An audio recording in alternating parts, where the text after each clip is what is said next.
መጽሐፍ ቅዱሴን አንድ ሁለት ቦታ ለማንበብ ፈልጌያለሁኝ። በቃሉ ደግሞ የሚገባንን ይሰጠናል። በአምልኮ መልካም መንፈስ በመሃላችን አልፏል። እግዚአብሔር በቃሉም ደግሞ እንደዚሁ ይሰጠናል። ጥሩ ነው። ብዙ ወጣቶች ባሉበት መካከል ደግሞ ትንሽ እንደኔ አይነት ሰው ማየት ለቫራይቲ ቢያንስ እና ከኔም ደግሞ እንደዚህ ትንሽ ቀዝቀዝ ያለ ቃል መስማት ጥሩ ነው። መድከምና መስከን የሚባል ነገር አለ። ድምጻችን ዝግ ሲል አንዳንዶቹ አይ ደክመዋል ይላሉ። አይ ይሄኛው ሌቭል መስከን ይባላል እንጂ መድከም ሳይሆን፣ መስከን ማለት በመንፈሳዊ ወደ ማቹሪቲነት መምጣት ነው። እና ወንጌላዊ ሆኜ ሳገለግል ራሴን ዛሬ ሳየው አንዳንዴ አፍራለሁ እኔ ሰንስ በዛን ጊዜ እንዴት ስሰብክ እንደነበረ ምናምንና አንዳንድ ጊዜ ደግሞ የእግዚአብሔርን ቃል ስትመገቡ ስትቆዩ ምን ስትሉ እግዚአብሔር ደግሞ በውስጣችሁ በተረጋጋ መንፈስም ይመጣል። ኤልያስን ነው የእግዚአብሔርን ድምጽ ሊሰማ ወጣና አለት ተሰነጠቀ፣ እሳትም እንደገና ታላቅ አውሎ ንፋስ ይላል። እዛ ውስጥ ግን ሁሉ የእግዚአብሔር ድምጽ የለም ነበር ይላል። እና ለስለስ ባለ ደግሞ ጸጥታ ንፋስ ውስጥ የእግዚአብሔር ድምጽ መጣ ብሎ ይናገራል። ዛሬ ከፈቀዳችሁልኝ እንድናይ ከናንተ ጋር የፈለኩት ይሄንን ሐሳብ መጠቅለል ስላለብን መጽሐፍ ቅዱሴን የገለጥኩት ማቴዎስ ምዕራፍ 28 ላይ ነው። ማቴዎስ ምዕራፍ 28 ላይ እንደዚህ ይላል። አጭር ቃል ነው እዚህ ማነበው። ወደ ሌላኛው ሐሳብ ግን አንደኛ ቆሮንቶስ ላይ ወስዳችኋለሁ። ምዕራፍ 28 የማቴዎስ ወንጌል ቁጥር 6 እንደተናገረ ተነስቷል። አሜን። ምን እንዳለ ምን ሆኗል? አደራችሁን ሁላችንም ነቃ ብለን ይሄንን ቃል እንያዝ። እስቲ ለአፍታ አስቡ። በሰው ልጅ ታሪክ ውስጥ እንደዚህ አይነት ታሪክ የተጻፈለት አንድ ሰው አለ ወይ? አንድ ሰው በታሪኩ ውስጥ በሰው ዘር ታሪክ ውስጥ እንግዲህ የሰው ዘር መጀመሪያ መጽሐፍ ቅዱስ እንደሚነግረን አዳምና ሔዋን ናቸው ብለን ነው የምንለው። እስከ ዛሬ ድረስ ባለው ሰውየው ሳይሞት በፊት እንደሚሞት ተናግሮ እንደሚሞት ብቻ ሳይሆን እንደሚነሳም ተናግሮ ያለፈ ሰው በሰው ዘር ታሪክ ውስጥ ስለራሱ የተናገረ ያለ ሰው አለ ወይ ብለን ብንል እኔ እስካሁን አላዳመጥኩም። ሰው ሲናገር አላነበብኩም፣ አልሰማሁም። ይሄ በራሱ ሐሳባችንን ቀልባችንን እንድንገዛ እንድንሰበስብና እንድናተኩር ያደርገናል። ማን ነው እሱ? ምን አይነት ሰው ነው ብለን እንድንል ያደርገናል። ጌታችን ኢየሱስ ከመሞቱ በፊት 2 ጊዜ የመግደል ሙከራ ተደርጎበታል።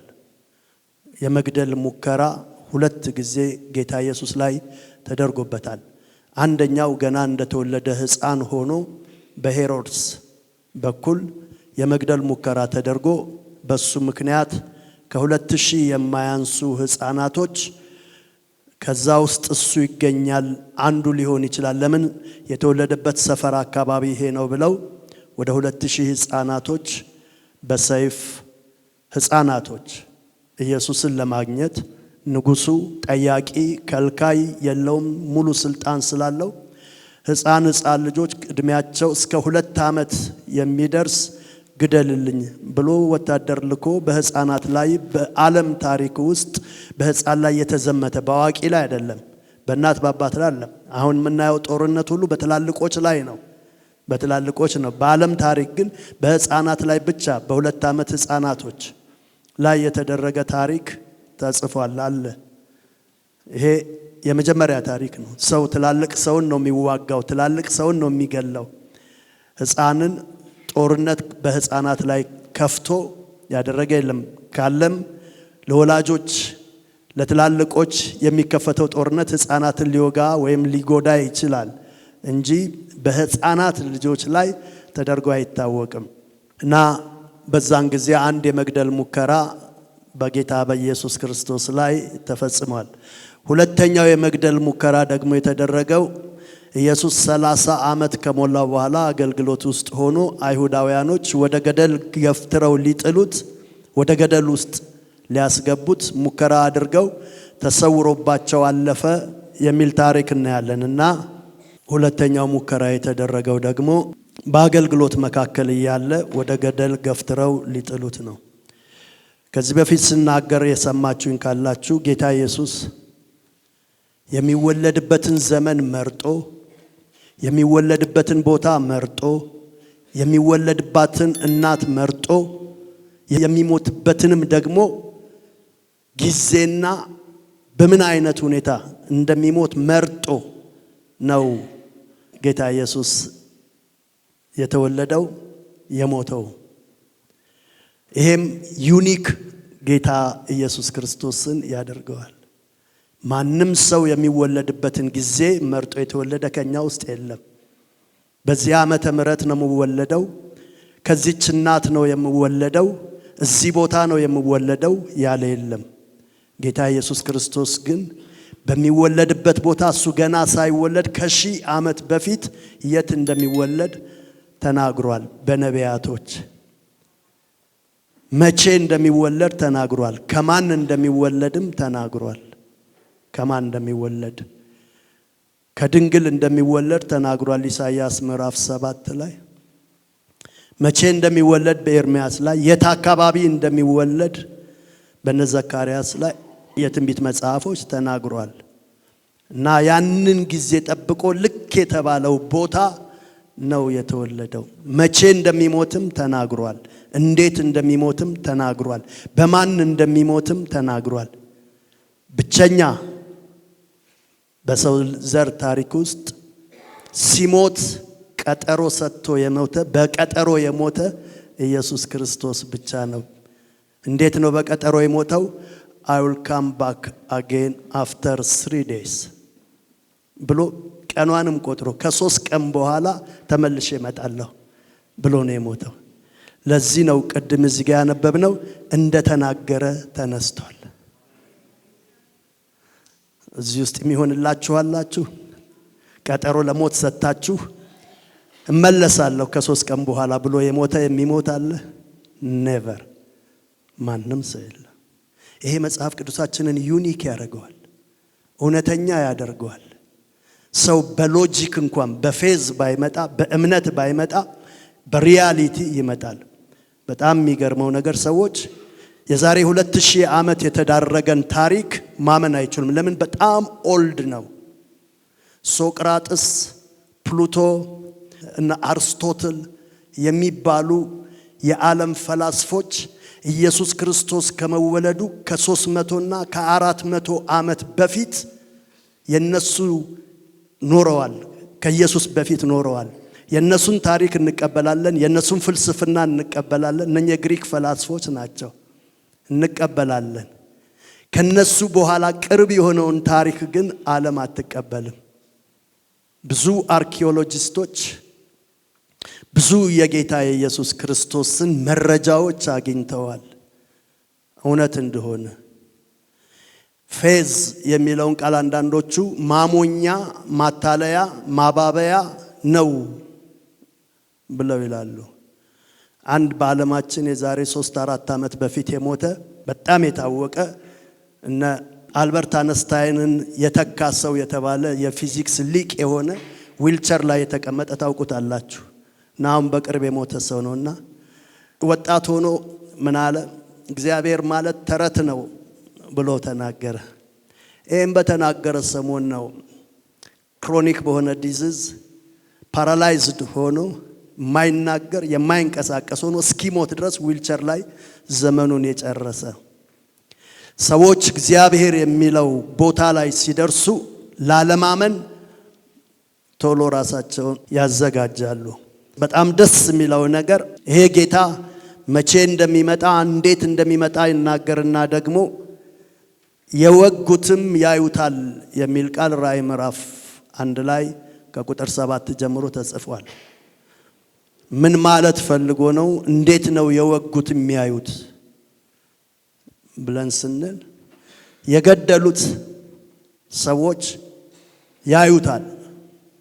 ደስ የሚለው ነገር ጌታችን ኢየሱስ ክርስቶስ በዘላለማዊ ታሪክ ውስጥ አንድ ጊዜ ብቻ በግ ሆኖ መጥቷል። ዳግም ለዓለም ለሰው ዘር በግ ሆኖ አይመጣም። የሚቀጥለው አመጣጡ የበግ ሚሽኑን ስለጨረሰ የበግ ተልኮውን ስለጨረሰ ታርዶ ስለሄደ አሁን በሚቀጥለው የሚመጣው በግ ሆኖ ሳይሆን አንበሳ ሆኖ ነው። አሜን። ያኔ ሊደቅቅ ነው የመጣው። ኢሳይያስ ምን ይላል? በደዌ ያደቅቁት ዘንድ ፈቀደ ይላል። አሁን ግን ሊያደቅ ነው የሚመጣው። አሁን የሚመጣው ሊደቅ ሳይሆን ሊያደቅ ይመጣል። ቅድም ያልኳቸው ነገሮች ሁሉ እውነት ከሆኑ መምጣቱም እውነት ነው። በሐዋርያት ሥራ ምዕራፍ 1 ቁጥር 13 ላይ ነው። ሲሄድ እንደዚሁ ፍዝዝ ብለው 120 የሚያክሉ የጌታ ደቀ መዛሙርቶች እናቱን ጨምረው ሲያዩት መልአኩ እንደዚህ አላቸው፣ እዚሁ ምን ቆማችሁ ትቀራላችሁ? ልክ እንደዚህ ሲሄድ እንዳያችሁት ልክ እንደዚህ ደግሞ ይመጣል። ከዚህ በፊት ተናግሬያለሁ። አንድ ሰው 9 ጊዜ አደራ ሰጥቼው 9 ጊዜ ታምኖ ያንን አደራ ጠብቆ ከሰጠኝ ለ10ኛው ለምሰጠው አደራ አልጠራጠረውም። አሁን እስካለንበት ጊዜ ድረስ ይሄ መጽሐፍ ቅዱስ ልክና ትክክል ከሆነ ጌታ ኢየሱስ ክርስቶስ ይመጣል የሚለውንም የትንቢት ቃል ያልተፈጸመውን አምኜ እቀበላለሁ እና ጌታችን ኢየሱስ ክርስቶስ ይመጣል። ቅድም እንዳልኩት መሞቱ አንድ ትልቅ ኢቨንት ነው፣ ትልቅ ድርጊት ነው። መቀበሩም እንደዛው ነው። መነሳቱ ግን ከነኚህ ሁሉ ይበልጣል። መነሳቱ ከነኚህ ሁሉ ይበልጣል። ትንሣኤው እንደውም መጽሐፍ ቅዱስ ምን ይላል? የትንሣኤ በኩር ነው ብሎ ይናገራል። ሰዎች ስለ ኢየሱስ መነሳት አሁንም አያምኑም። ራሱ ኢየሱስ ክርስቶስ ግን ያስነሳቸው አሉ። በብሉይ ኪዳንም የተነሱ ብዙ ሰዎች አሉ። በአዲስ ኪዳን ወደ 7 የሚያክሉ ሰዎች ሞተው ተነስተዋል። በብሉይ ኪዳን 3 ሰዎች ሞተው ተነስተዋል። በኤልያስ 1 ሰው ተነስቷል። በኤልሳዕ ደግሞ 2 ሰዎች ተነስተዋል። እነኚህ ሁሉ የተነሱት አሁን እዚህ ጋር አንድ ነገር እንድናይ ፈልጋለሁ። ይሄንን ቃል ልጠቀም። ሪስቶሬሽን እና ሪዛሬክሽን ልዩነት አለው። አንድ አሁንም አሴንዲንግ እና ራፕቸር ልዩነት አለው። እነኚህ የተነሱ ሰዎች ሁሉ ደግመው ሞተዋል። ወደ 11 የሚያክሉ ሰዎች መጽሐፍ ቅዱሳችን ውስጥ ሞተው የተነሱ አሉ። እነኚህ ሁሉ ሞተው ተነስተው ደግመው እንደገና ሞተዋል። ለምን ሞቱ ብለን ብንል ደግመው የሞቱት በሚሞት ስጋ ኖረው የሚሞት ስጋቸው ሞቶ፣ ይሄ ሞርታል ቦዲ የሚባለው ሞቶ በዛው በሚሞት ስጋ ነው እንደገና የተነሱት። በሚሞት ስጋ ስለተነሱ እንደገና ሞት ደፍሯቸዋል፣ ሞት አሸንፏቸዋል እና የሉም። አልዓዛር ተነስቶ አልቀረም። የመበለቲቷም ልጅ ተነስቶ አልቀረም። የመቶ አለቃውም ልጅ ተነስቶ አልቀረም። ተመልሰው ሞተዋል በአዲስ ኪዳን ያሉት። ኢየሱስ ክርስቶስ ግን ሪዛሬክት ያደረገው በሞተበት ስጋ ሳይሆን የተነሳው አንደኛ ቆሮንቶስ ምዕራፍ 15 ሙሉን ምዕራፍ ብታነቡት ይሄንኑ ብቻ ነው የሚተርከው። የኢየሱስ ክርስቶስ መነሳት ከነኚህ ሰዎች መነሳት በጣም ይለያል። የሞተው በሚሞት ስጋው ነው። የተነሳው ግን በማይሞት አካል ነው። ስጋ አይባልም ያኛው አካል ሄቨንሊ ቦዲ በማይሞት አካል ነው ጌታ የተነሳው። ስለዚህ ሞት የማይደፍረው አካል፣ ህመም የማይደፍረው አካል፣ ጭንቀት የማይደፍረው አካል፣ ረሃብ የማይደፍረው አካል። ነገ እኮ እናንተም እኔም የምለብሰው እኮ ነው፣ የሚናፈቅ እኮ ነው። ጥዝጣዜ የሌለው አካል፣ ጭንቀት የሌለው አካል፣ ፍርስትሬሽን አጋንንት የማይገባበት አካል፣ ወደ ቸርች የማያስመጣ ነብይ የማያስፈልግ ጸሎት የማያስፈልገው አካል። ምን አይነት አካል? ግሎሪየስ የሆነ አካል፣ የከበረ አካል። እሱን አካል ለብሶ ነው ጌታችን ኢየሱስ የተነሳው። እሱ ብቻ አይደለም፣ ሲፈልግ ቪዚብል ሳይፈልግ አንቪዚብል የሚሆን አካል፣ ሲፈልግ የሚታይ አካል፣ ካልፈለገ የማይታይ አካል፣ ለፈለጉት ብቻ በራሱ ፍቃድ የሚታይ አካል፣ ላልፈለገ እንዳያዩት ላልፈለገ ደግሞ የማይታይ አካል። ምንም ምድራዊ የሆነ አካል ፕሮቴክት ሊያደርገው ሬዚስት ሊያደርገው የማይችል አካል ከተነሳ በኋላ ጌታችን ኢየሱስ ክርስቶስ ወደ ደቀ መዛሙርቶቹ ሲገባ አላንኳኳም፣ በተዘጋ በር ውስጥ ነው የገባው። ያ አካል ምድራዊ የሆነ ምንም አይነት ነገር ሬዚስት አያደርገው። ደግሞ በጣም የሚገርመው ወደ 5-6 ጊዜ በ40 ቀን ምድር ላይ ቆይታው ከተነሳ በኋላ ለሚፈልጋቸው ሰዎች ብቻ ነው የታየው። ኢቭን የሚደንቀው ነገር የሚፈልጋቸው ሰዎች እንኳን በሚፈልገው ጊዜ እንዲያዩት ነው፣ በማይፈልገው ጊዜ እንዳያዩት አድርጓል። የኤማሁስን መንገደኞች የሚለውን ሉቃስ ምዕራፍ 24 ላይ ሄደን ስናይ አብሯቸው ተቀላቅሏቸው ይሄድ ነበረ። እነ ቀሌዮጳ የሚባሉ አብሯቸው ይሄዳል። እንዳያውቁት አብሯቸው እየሄደ እያወራቸው ሙሉ ሰው መስሎ እንደሚዳሰስ እንደሚነካ አይነት ሰው መስሎ አብሯቸው እየሄደ እንዲያውቁት ግን አልፈለገም። እነሱ የመሰላቸው አንድ የአይሁዳዊ ሰው፣ አንድ እዛ አካባቢ ያለ ሰው የመንገድ ወሬ ነው። አልሰማህም እንዴ? ሰሞኑን አንድ ሰውዬ ነበረ እስራኤልን ይቤዣል ብለን በጣም ተስፋ ያደረግነው፣ ሞተ እኮ፣ በጣም ይበጀናል ብለን ተስፋ አድርገን ነበር እያሉ ለኢየሱስ የኢየሱስን ታሪክ ያወሩለት ነበር። እሱም ደግሞ እንደ እንግዳ ሰው ይሰማቸው ነበር። ይሲ ይሄኛው አካል ሲፈልግ ብቻ ራሱን የሚገልጥ አካል፣ ካልፈለገ ላልፈለጋቸው ሰዎች የማይገልጥ አካል ነው። ይሄው አካል እኛን ለብሳለን። ሩቅ ስለሆነ ለማመን ይከብዳል። ሩቅ ነው ግን እውነት ነው። ታሪኩን ታውቃል። ከነኚህ ሰዎች ጋር አብሯቸው እየሄደ መሽቷል ብሎ እንደ መንገደኛ አልፏቸው ሊሄድና ጎራ ብለህ እዚሁ አድረህ ትሄዳለህ ብለው ከጋበዙት በኋላ አብሮ በላ። እንጀራን አንስቶ ቆረሰና ሰጣቸው ይላል። እና ልክ ሲሰጣቸው እሱን ሲቀምሱ አይናቸው ተከፈተና አወቁት ይላል። ልክ በዛ ሞመንት ላይ አወቁት። እንዳወቁት ደግሞ ወዲያውኑ ምን ሆነባቸው ይላል? ወጥቶ ሄደ ሳይሆን የሚለው ተሰወረባቸው። ሰውየውን አጡት፣ ካጠገባቸው ተሰወረ። ምናልባት እኮ አልተሰወረም፣ እዛው ነው፣ ግን እንዳያዩት ደግሞ አደረገ። ራሱን ሻተር አደረገ። ክብር ለዚህ ጌታ ይሁን። ይሄ ተረት አይደለም፣ እውነት ነው። ነፍሳችንን፣ መንፈሳችንን፣ ልባችንን ሊያሞቅ የሚገባው እውነት ነው። እኔ መጽሐፍ ቅዱስ እንደዚህ ሲሰበክ ደስ ይለኛል። ሞኝ ሆነን አይደለም እዚህ የተሰበሰብነው። ሌላ ቦታ እንደምንሄድ አይደለም፣ ጸበል እንደምንሄድ አይደለም፣ መላእክታቶች ጋር እንደምንሄድ አይደለም፣ ጠንቋይ ቤት እንደምንሄድ አይደለም። ከዚህ ስፍራ ውጪ፣ ከዚህ ስፍራ ብየስል ክርስትናን ማለቴ ነው። ይሄን ቤት ማለቴ አይደለም። ውጪ እውነት የምንሰማበት ሌላ ምንም መድረክ የለም። ለዚህ ነው ክርስትና የሚባል የማይመች እምነት የመረጥ ነው። እኔ ለስጋዬ ለምድር ክርስትና አይመቸኝም። የሚመቸኝ በጣም ብዙ እምነት አለ። ለስጋዬ የሚመቸኝ በጣም ብዙ እምነት አለ። ይሄኛው በጣም ዋጋ ያስከፍላል። ይሄኛው እምነት የክርስትና የሚባለው ለምድር ኑሮ ለሰው እንኑረው ካለን በጣም ዋጋ አስከፋይ ነው። ታዲያ ለምንድን ነው የመረጥነው ብለን ስንል there is no other truth። ሌላ እውነት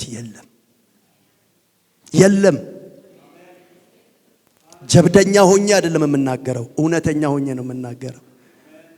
ይሄ የጀብደኝነት ስብከት አይደለም፣ ፋክት ነው። ሳይንሱ ፋክትን 8 መረጃ ይጠይቃል። አንድ ነገር ፋክት ነው ስንል 8 መረጃዎች ለዛ መቅረብ አለባቸው ይላል። ከዛ በላይ ሳይንስ ከሚጠይቀው በላይ ፋክት ያለው ነው።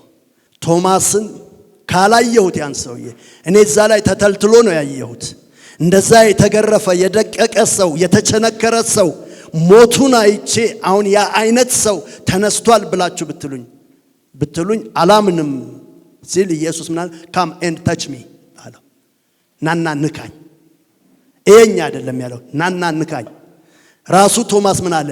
ጣቴን በቀዳዳ ውስጥ ካላስገባው። ለካ የኢየሱስ ክርስቶስ ብስ የዛሬ ምስማር ሳይሆን የዛሬ መሮ ነው የገባበት ማለት ነው።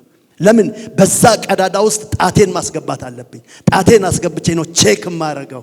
ያለበለዚያ አላምንም ሲል ያንኑ ጥያቄውን ኢየሱስ የለም እኮ ደሞም አለ ሲናገር ግን ቶማስ ሰምቷል። ቶማስን ብቻ ጠራውና ከቀሩት ላንተ እንደገና ትንሣኤ ዛሬ ልሆን መጥቻለሁ አለ። ልድገመው፣ ላንተ ላንቺ እንደገና የመልእክቴ መሰብሰቢያ እሱ ነው። ትንሣኤ ልሆን መጥቻለሁ። ላመናችሁ ሰዎች በዚህ ቃል መፈታት ይሆናል፣ መልስ ይሆናል። ያመንክ እንጂ ያላመንክ አትሁን።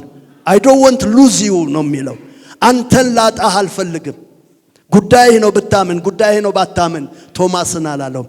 ስለ ቶማስ ሲል እንደገና ከቀሩት ደቀ መዛሙርቶች ጋራ ሆኖ እንደገና ገብቶ ቶማስን ብቻ ጠራው። በጣም አስደናቂ ነገር። ቶማስ እንደዚህ አለ። ኪሪዮስ ቲዮስ የሚል የግሪክ ቃል ተናገረ። ይሄ ቲዮሎጂ ነው። እዚህ ውስጥ ብዙዎች ስላላችሁ ጊዜው ኪሪዮስ ቲዮስ። እንኳን ቶማስ አልነበረ፣ እንኳን ቶማስ ተጠራጠረ። ለምን? ከቶማስ ለመጀመሪያ ጊዜ ኢየሱስ ክርስቶስን ቲዮስ ማለት የግሪክ ቲታ የምትባል አለች። ይሄ ፊዚክስ ላይ ያለ ቲታ ጸ የኢትዮጵያ የኛ ፊደል ጸ ማለት ናት። ቲታ የግሪክ እና ቲታ ማለት ራሱ ብታስቀም እግዚአብሔር ብሎ ብዙ ስም ላለመጥራት ቲዮሎጂ ትምህርት ቤት ውስጥ ጸን ከጻፉ ምን ማለት ነው? እግዚአብሔር ማለት ነው። ጸ የኛ ፊደል ጸ እግዚአብሔር ማለት ናት። እና ቲዮስ ከሚለው ቃል ነው ቲዮስ ሎጊዮስ የሚለው ቃል የወጣው። ምን ማለት ነው? ስተዲ አባውት ጋድ። ቲዮሎጂ የሚለው ቃል የወጣው ቲዮስ ከሚለው ነው። ለመጀመሪያ ጊዜ በዮሐንስ ወንጌል ውስጥ ቶማስ ኢየሱስ ክርስቶስን እግዚአብሔር ብሎ ቲዮስ ብሎ ጠራው። ማይ ሎርድ ኤንድ ማይ ጋድ ነው እንግሊዘኛው የሚለው። ማይ ሎርድ ቲዮስ ሎጊዮስ። ቲዮስ የሚለው ቃል እግዚአብሔር እና መጽሐፍ ቅዱስ ውስጥ ጸሐፊው ነው ዮሐንስ ምዕራፍ 1 ላይ ቲዮስ ብሎ ጌታ ኢየሱስን የጠራው። ከሰው አልተጠራም። ቃል ነበረ፣ ቃልም እግዚአብሔር ነበረ የሚለውን ቲዮስ ነው የሚለው። ሄዶ ምዕራፍ 20 ላይ ደግሞ ምንድነው የሚለው? ምዕራፍ 20 ላይም ደግሞ ቶማስ ያለው ኪሪዮስ ቲዮስ፣ ጌታ ማለት አዶናይ ማለት ነው። አዶናይ ማለት የምድር ሁሉ ጌታ፣ ክሪኤተር ዋን ማለት ነው። ፈጣሪ ነህ፣ አምላክ ነህ። ማንን? ኢየሱስ ክርስቶስን። ወደዚህ ሬቨሌሽን ውስጥ ነው የገባው። ከትንሣኤ በኋላ ቶማስ በእውነትም አንተ አምላክ ነህ፣ ጌታዬና አምላኬ አለው። ያመንክ እንጂ ያላመንክ አትሁን ብሎ በዛ ተለያየው። ይሄ ቶማስ ከዛ በኋላ ህንድ ሀገር ሄዶ ካሬላ የምትባል እነሱ ስቴት ውስጥ ወንጌል ሰብኮ በቀስት ነው የሞተው። ከዛ በኋላ ለዚህ ወንጌል ግንባሩን ሳያጥፍ አሁን እሱ የሰበከበት ቸርች እስካሁን ድረስ አለ። ህንድ ሀገር ውስጥ በጣም ብዙ ክርስቲያን አለው። ኬሬላ የሚባል ስቴት ውስጥ ብዙ ህንዶች አሉ። ለምን? ዲናይ በማያደርገው መንገድ ኢየሱስ ክርስቶስ ተገለጠለት። የዮሐንስ ወንጌል ምዕራፍ 17 ቁጥር 6 ላይ እንደዚህ ይላል፣ ለእግዚአብሔር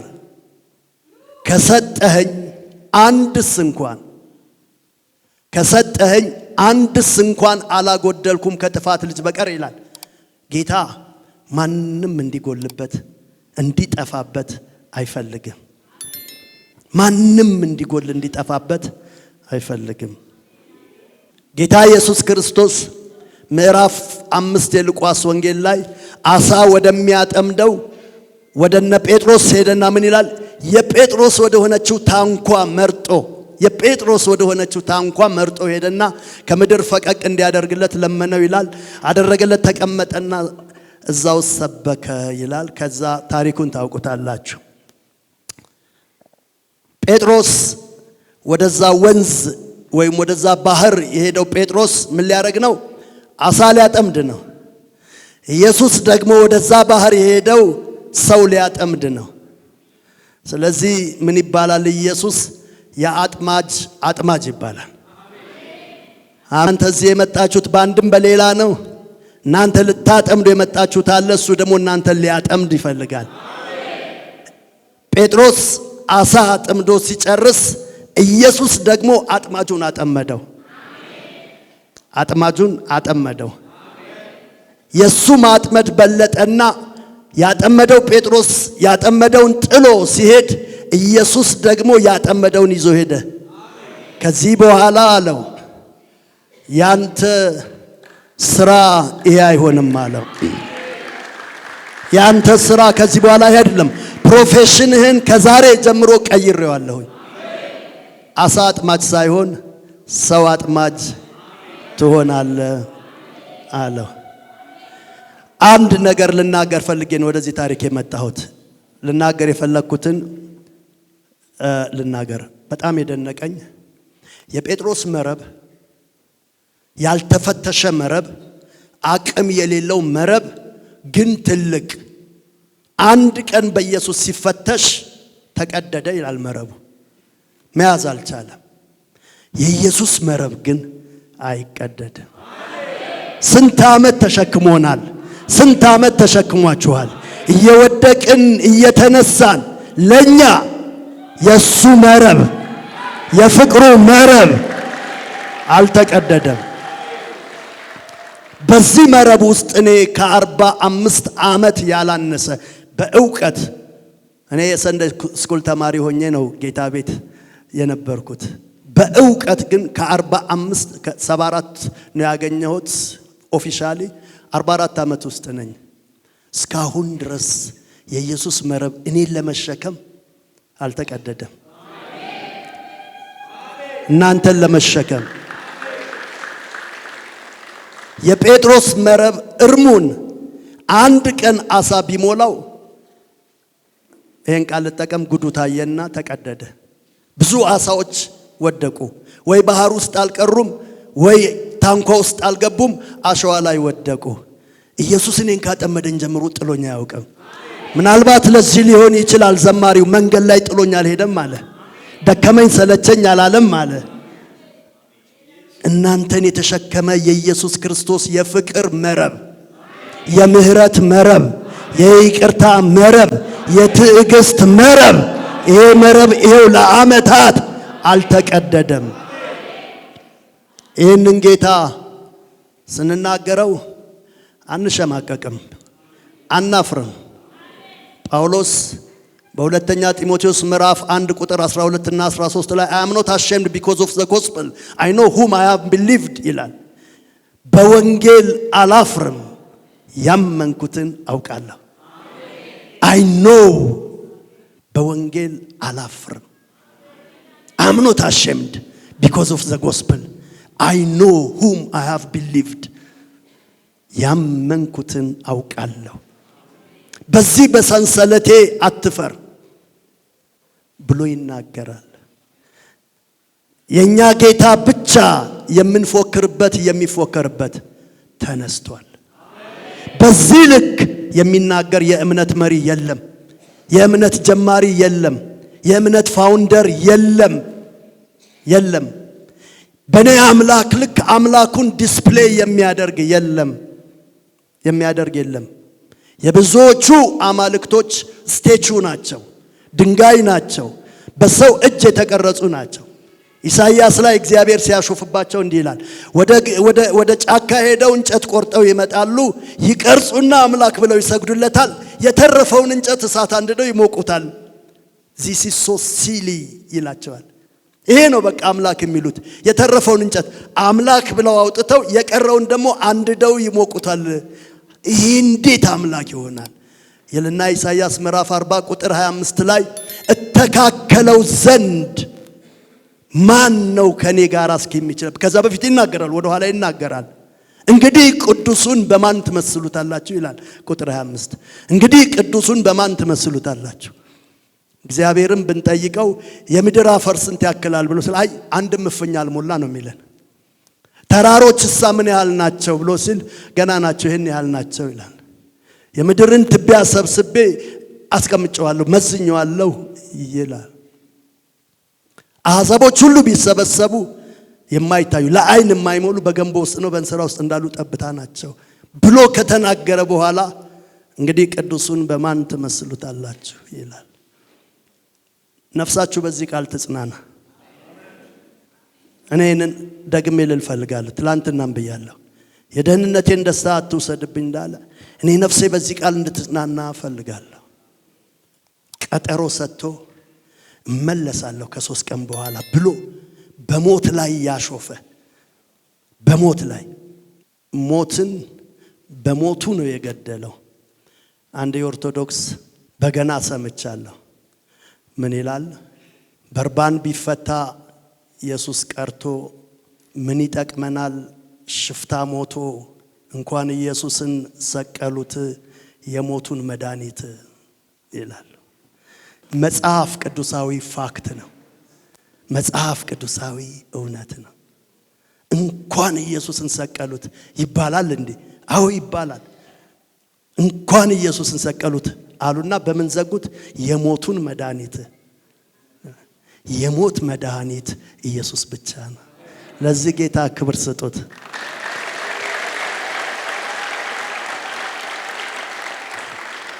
የሞተው መሞት ስለሚገባው ሳይሆን የሞተው መሞት ስለሚገባን፣ መሞት የማይገባው መሞት ለሚገባቸው ከሞተ መሞት የሚገባቸው መሞት የማይገባው ስለሞተላቸው በእርሱ ሕያዋን ናቸው። ለምን? መሞት የሚገባቸው እያሉ መሞት የማይገባው ስለሞተ የሪፕሌስመንት ስራ ጌታ ሰርቷል። የመተካካት ስራ ሰርቷል። ክሮስ ኢዝ ዘ ፕሌስ ኦፍ ሰብስቲቲዩሽን። መስቀል ማለት የልውጥ ውጫ ቦታ ነው። ሕይወቱን የወሰድንበት፣ ሞታችንን የወሰደበት። እንደዛ ነው የተለዋወጥ ነው። 1 ደቂቃ ስጡኝና ልጨርስ። ያዕቆብ 2 ልጆቹን ወስዶ ዮሴፍ ባርክልኝ አባቴ ሳልሞት ብሎ ኤፍሬምና ምናሴን አመጣ። ምናሴ ታላቅ ነው፣ ኤፍሬም ታናሽ ነው። ያዕቆብ አይኑን ከለል አድርጎታል፣ አርጅቷል። ሊሞት ሲል ነው ሊባርክ የመጣው። ያዕቆብም እሺ ያለና 2 ልጆቹን ዮሴፍ ከኋላ ቆሟል፣ ምናሴና ኤፍሬም ከፊት ቆመዋል። ዮሴፍ አባቴ አያይም ብሎ በቀኝ እጁ ትክክል ምናሴን አቆመ፣ በግራ እጁ ትክክል ደግሞ ኤፍሬምን አቆመ። ለምን? በኩር ስለሆነ ምናሴ በኩር ላይ እጁን እንዲጭን። መጽሐፍ ቅዱስ ግን ምን ይለናል? እጁን እንደዚህ ያደረገና ሰውየው ቀኝ እጁን ኤፍሬም ላይ ግራ እጁን ምናሴ ላይ ሲያደርግ አባቴ ሆይ ተሳስተሃል፣ እንደዚህ አይደለም፣ እጅህን በኩሩ እሱ ነው እዚህ ላይ አድርግ ሲለው ያዕቆብ እሺ ነው ያለው። አይደለም እጄን አትንካው፣ ልክ ነኝ አለ። ሰብስቲቲዩት አረገ እና እጁን አመሳጥሮ ቀኝ እጁን ኤፍሬም ላይ አረገ። እግዚአብሔር እጁን እንደዚህ ያመሳጠረና የኛን መርገም ለክርስቶስ የሱን ጽድቅ ለኛ አደረገና የኛን ሞት ለሱ አደረገና የሱን ሕይወት ለኛ አድርጎ እጁን እንደዚህ አድርጎ ባረከን። ይሄንን ለመናገር ነው። በያዕቆብ አያችሁ መጽሐፍ ቅዱስ እንዴት እንደሰንሰለት እንደ ቼን እንደሚገጣጠም ታያላችሁ። ቢኮዝ ቅድም እንዳልኩት ኢስ ፋክት፣ እውነት ነው። እግዚአብሔር ያደረገው እዚህ ስፍራ ላይ የምሞተውን የሱን ሕይወት ሰጠኝ፣ የማይሞተውን የኔን ሞት ወሰደ። ያንተን ሞት ወስዷል፣ ያንቺን ሞት ወስዷል፣ የኛን ሞት ወስዷል። እንደገና ደግሞ እርሱ ሞት ስለሌለው ኃጢአት ሊይዘው ስላልቻለ በትንሣኤ ጉልበት ተነስቷል። ለምን? ሞት ይዘው ዘንድ አልቻለም ይላል። ሞት የኃጢአትን ምክንያት ሲያገኝ ሞት ጉልበታም ይሆናል። ግን ምክንያት ካላገኘ ሞት ጉልበታም አይሆንም። ስለዚህ ኢየሱስን በሞት ለማስቀረት ኢየሱስ ላይ ምንም ሲንለስ ስለሆነ ኢየሱስ ክርስቶስ የሞት ግራቪቲ መሬት ውስጥ አላስቀረውም። ስለዚህ ሞትን ስራውን ሰርቶ ሲጨርስ ሞት በለቀቀው ጊዜ አይደለም፣ ኢየሱስ በፈለገ ጊዜ ተነስቷል። ኢየሱስ ብቻ ነው መጽሐፍ ቅዱስ ውስጥ ያረገው። ያኔም ወደፊትም እኔና እናንተ አናርግም። አዎ ወደ ሰማይ ቤት እንሄዳለን። ኢየሱስ ብቻ ነው ያረገው። ምን ማለት ነው?